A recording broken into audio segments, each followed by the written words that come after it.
Hey my friends, this is Wayne Yap, and today I'm going to share three of what I would call counterintuitive thoughts when it comes to poker.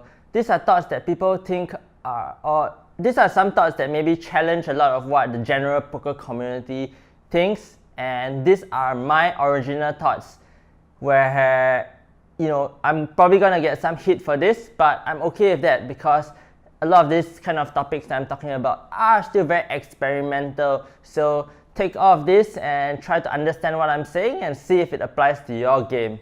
So I'm pretty excited to share these things with you. The first counterintuitive thought that I have for you is that GTO is not the end goal. People all the time, they're always thinking, hey, how do I want to play GTO? When I started to do coaching and I started to do these videos on social media, everybody is still asking about, hey, how do I play GTO? How do I play GTO? What is GTO? And a lot of times they think that, hey, I want to reach this GTO stage because if I reach that GTO stage, everything will be okay. But I am here to kind of spoil that for you and tell you that in almost every form of poker, unless probably you're playing PokerStars or you're playing against other bots, maybe then GTO is somewhat the end goal. But if it's not, the real money in poker comes from when you exploit people. On top of that, when you actually become relatively efficient in GTO, as some of you might know, I always call GTO a very good defensive strategy. When you actually become somewhat good at approximating GTO, you don't even need to be like 90% accurate. You could be 70 or 80%. You could find good strategies that kind of counter GTO well enough and allows you not to lose to players that are spending all the time like doing thousands of hours looking at grids on PO Solver. You realize that if I can defend myself well enough against those opponents, all the money I make is gonna come from exploiting poker players. Plus, you realize that if you just go down the GTO train, you reach your ceiling pretty quickly. There's not that much money to be made when everybody is trying to play GTO. Because when you get to the really big games and you get to play against pretty tough opponents, nobody is really letting you exploit them, or nobody is really letting you win with your GTO strategy. People are playing very, very good defensive strategies against the very general strategy. Because everybody is trying to play like the solver, so every good poker player ends up learning how to defend themselves against this strategy. So at the end of the day, it is just the objective is to make money, and if you want to make money, you want to make more than the equilibrium that both players reach at GTO, which is pretty much very little, you need to really go out of your way to exploit people. On top of that, if you understand how GTO came about, it was when one player is playing against another player and they're playing against each other until they are countering each other's strategy and using the maximally exploitative strategy to counter the other player. And when they keep doing it, they reach an equilibrium. And when this player is playing at this equilibrium, or player A is playing at this equilibrium, player B is actually using his maximum exploitative strategy to play against player A. And both of them are playing exploitative as well. So the objective is to understand GTO so that you can then see when people are significantly deviating from it to exploit them. But you must understand that GTO is not the end goal. I hope you take that away and remember that, because it's quite frustrating for me as a coach to always hear people ask, hey, how do I play GTO? You have to first understand what GTO is and why you want to play it before you actually get there. It's not, the general confusion is that every time they see a good player, or every time they see like for example in Asia, in a lot of you guys probably go and play the tournaments in Philippines or in Vietnam, and you see a Western pro that is doing pretty well in tournament.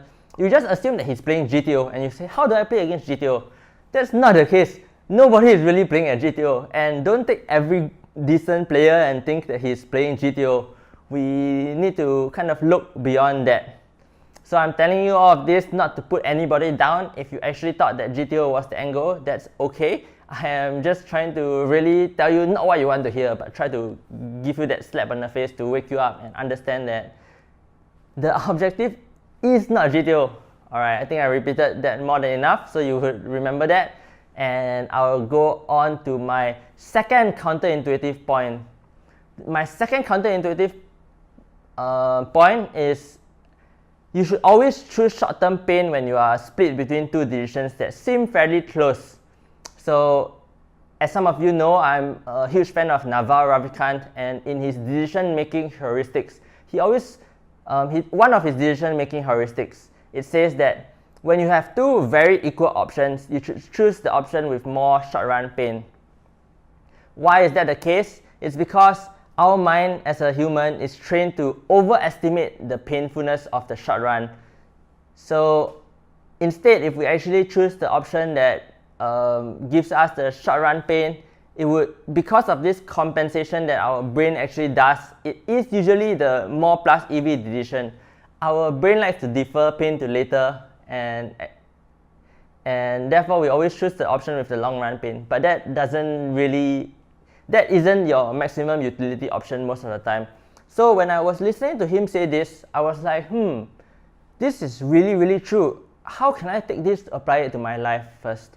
Then after I was thinking about it more, I was thinking, hey, you know what? I could actually apply this to poker as well.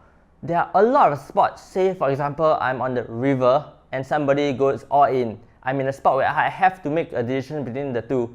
And quite often in these situations, I'm pretty confused. I don't know what is the best option. And they both seem fairly good options to me. I am kind of somewhat indifferent between making those two options. And what I'm recommending you to try doing is that realize that in this spot, when you are indifferent between these two options, your natural tendency is to take one of these options more often. So for somebody that's a bit more of a calling station, if I may use that derogatory word, I mean, I'm trying to insult people and I can't even pronounce the word properly, but that's okay. If somebody is a calling station and that person tends to call too much because that's his natural tendency to call because he hates folding. In those situations, if your natural instinct is to call, you should instead fold because the option that you hate, that you really hate folding, you should take it because your brain is actually overestimating how good that calling option is because you actually like one option more.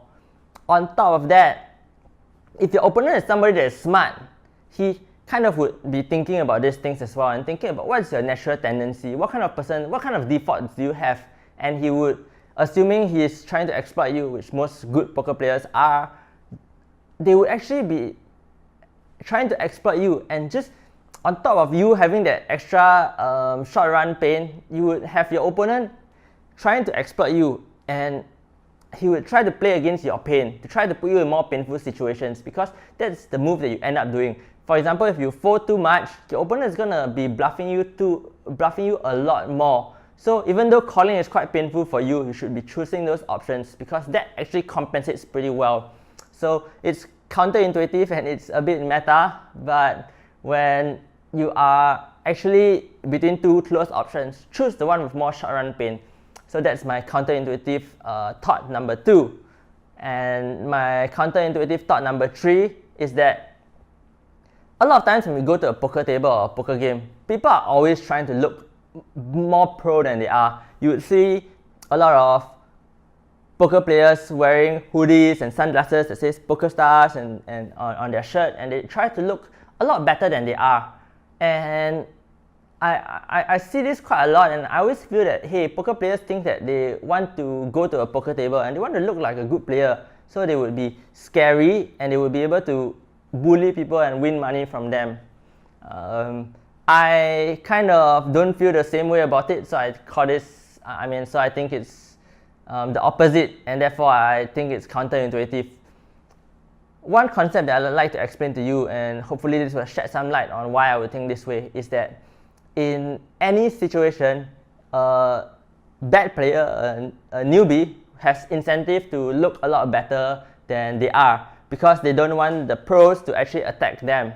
So if this is where the newbie and this is where the pro is, I don't know if you can see my hands, but then the newbie would try to play somewhere in the middle so that the pros would not attack them as much. They would try to attack the bad players instead. And as a pro, you would try to also play towards the middle, where you want to play towards the middle so that the bad players aren't scared of you and they let their guards down against you. If you know me well, you understand that when I play a lot of these high stakes tournaments, I'm wearing Philippe Line shirts, I'm wearing flowery shirts, I'm wearing sunglasses to make me look like a China boss.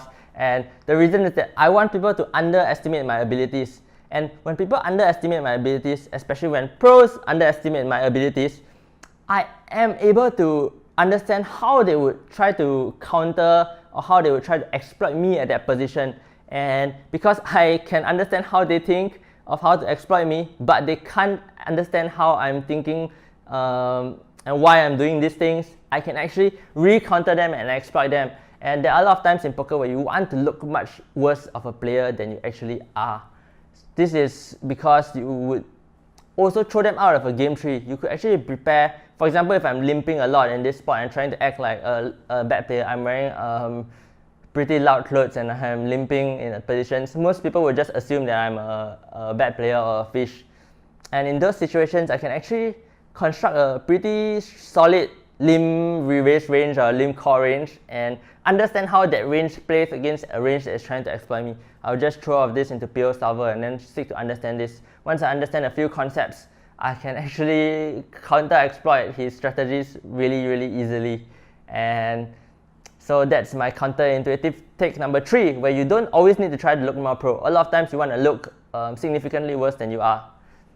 I hope you enjoyed this kind of training. If you do, please follow me on social media. Please comment down in the section below. Please join my Facebook group, and I would love to see you next time.